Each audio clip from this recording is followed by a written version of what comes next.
Hello everybody, I'd like to share this idea that I've sort of been developing in the back of my mind for the last number of years, but I've really given it a lot more thought in the last couple of months. I've also talked to other people from different groups such as Spirit of Era and Awaken Ireland who have very similar models to this and have very similar ideas. I've heard it being referred to as a consultative democracy.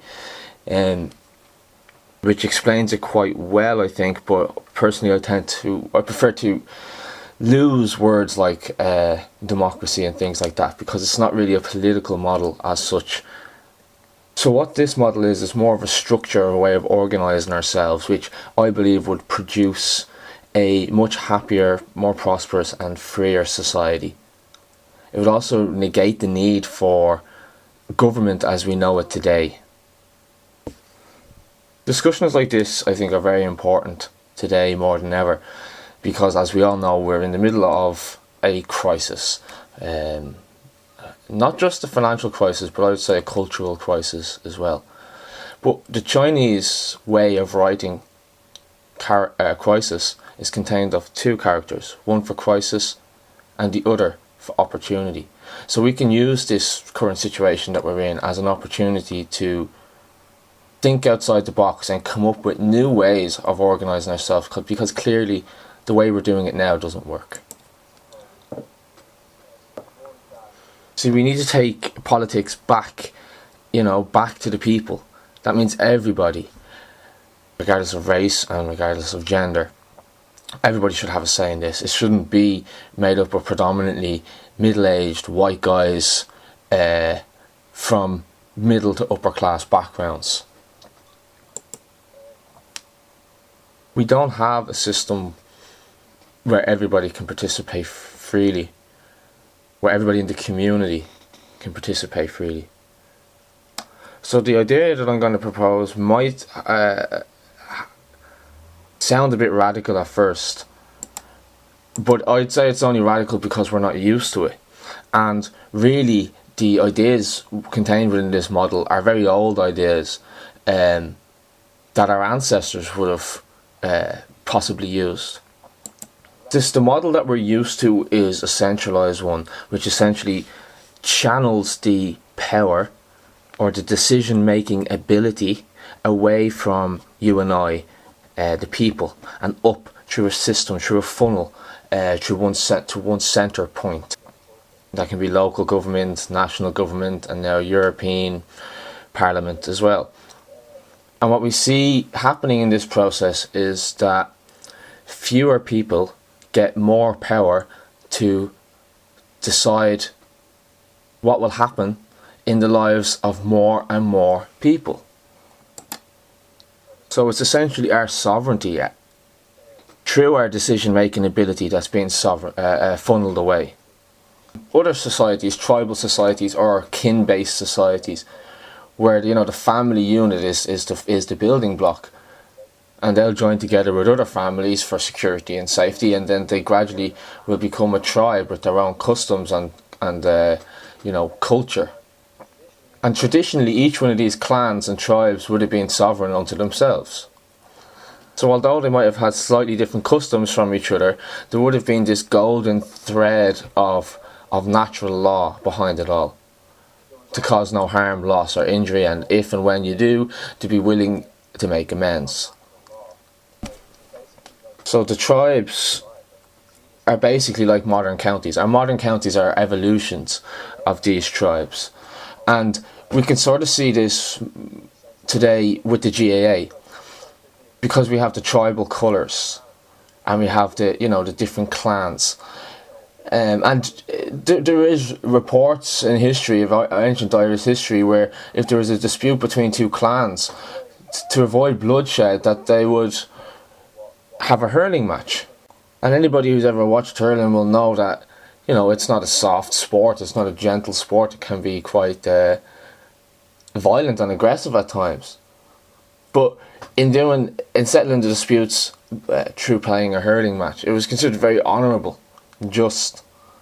And why would you want to cause bloodshed of your fellow countrymen?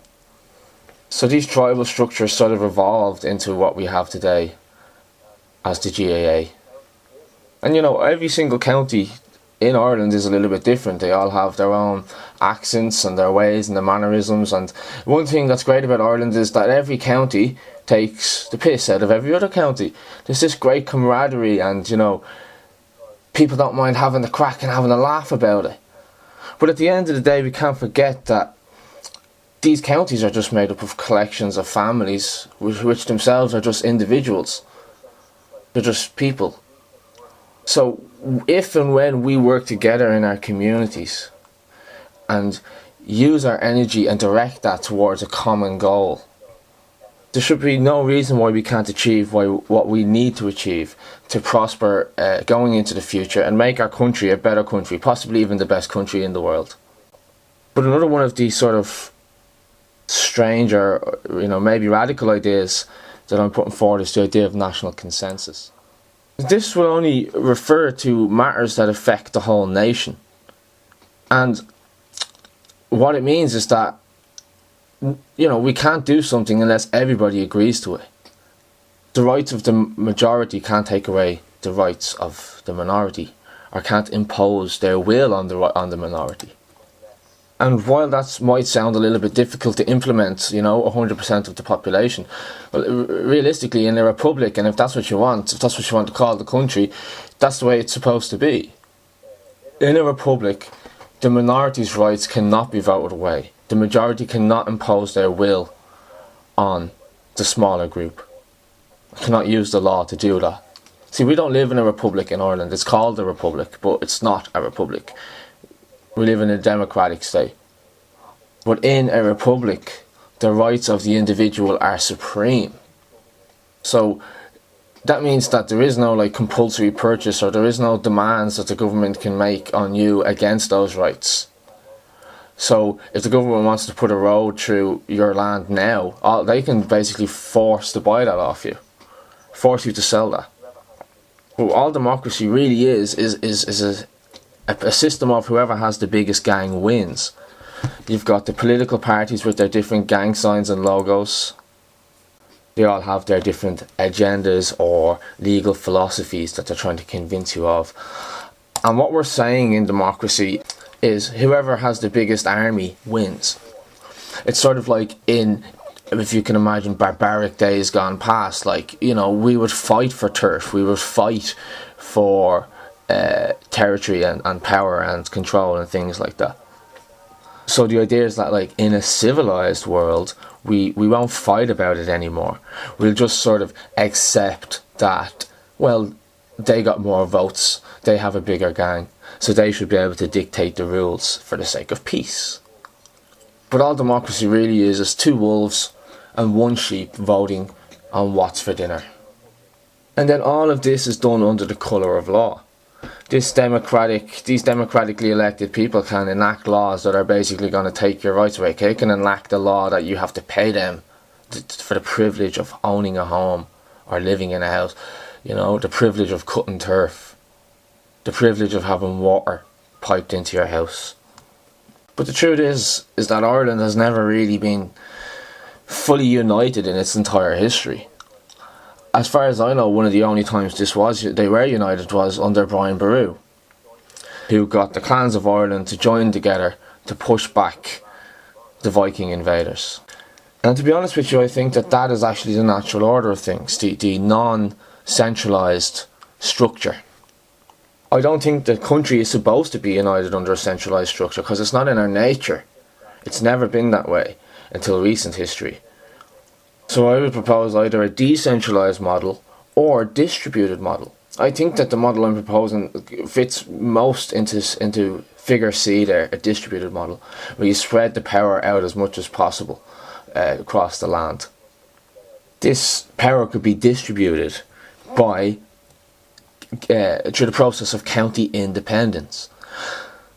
If every county has complete autonomy to decide what happens in their county, then the decision-making ability has been distributed across 32 points on the land, if you include the north. This would mean that pretty much everything can be dealt with on a county level. And the whole idea behind this is autonomy and sovereignty. That county is autonomous simply because the the county councils or the communities that make up that geographical landmass themselves are autonomous, meaning that communities should be free to decide what happens in their community, families should be free to decide what happens in their family, the same way individuals should be free to decide, what happens to them and how they live their lives. It's a chain of autonomy. But what I'm talking about here is a little bit of a different idea than what we might be used to when we think of sovereignty, because the sovereignty that the state recognises is not individual sovereignty. You're not a sovereign in the eyes of the state. We make up a collective mind, and that's popular sovereignty. So when we have a referendum on something and it's 40% one way and 60% another, the government, which the word government means mind control, looks at the mind, the collective mind, and goes with the one that's the stronger feeling. So it's like, in the eyes of the state and the constitution, we're sovereign as a unit. And we see this when we send representatives to the EU, UN, and when they sign treaties, essentially, on our behalf, in inverted commas, we're supposed to believe that they're signing that as Ireland, because they're doing it on behalf of the unit which makes up the popular sovereign, or Ireland as an individual entity. The sort of sovereignty I'm talking about here is completely different.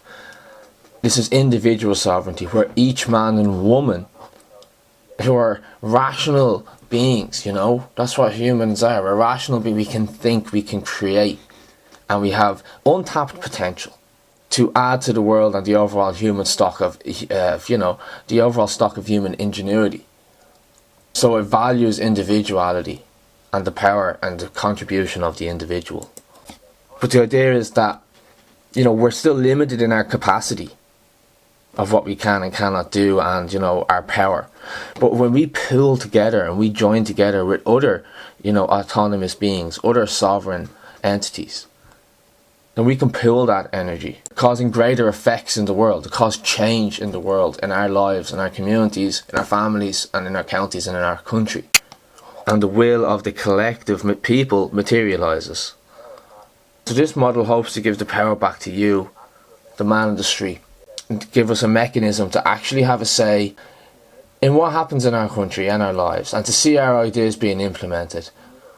Because everybody has opinions and views that count, and all we need is the right method and platform for realising these ideas.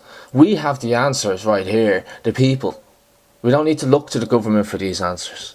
All we really need is a model for us to, make these things a realisation. It shouldn't be left in the hands of incompetent politicians, career politicians who don't have the interests of people at heart. They're not servants, they're there for themselves. So the system, as we know, it clearly doesn't work. It's a failed system. So now we have to fix it. It's our duty to fix it, because it's up to the people to create and sustain the system that we choose to have. The system isn't broken, some people say, that it was built this way. And that might be the case. But the point is, the fact remains, that it's us, the people, who have to do something about this. It's our responsibility. Charles Stewart Parnell said that no man has the right to fix the boundary to the march of a nation, and no man has the right to say to his country, thus far shall thou go and no further. It's a very powerful quote, and it's on the statue that's at the top of O'Connell Street of Charles Stewart Parnell. But just as no man has the right to fix the boundary of the march of a nation, we have the duty to further our own lives, and in doing so we'll further the boundary of the nation. So if there was a mechanism in place that would allow people to do this, the possibility would be endless. Because we're sort of going into uncharted territory here. Where we go with this is completely up to us, and that might be a little bit frightening, because it's into the unknown. And in this journey and in this process, we're likely to make mistakes, and the political process might slow down a bit, but it'd be our mistakes. That's the main thing. There'd be our mistakes, but it will also be our progress that we can celebrate. So even though the ideas might seem a little bit radical at first, when I go through the ideas, through the diagram, you'll see that it's probably not as radical as it first appears.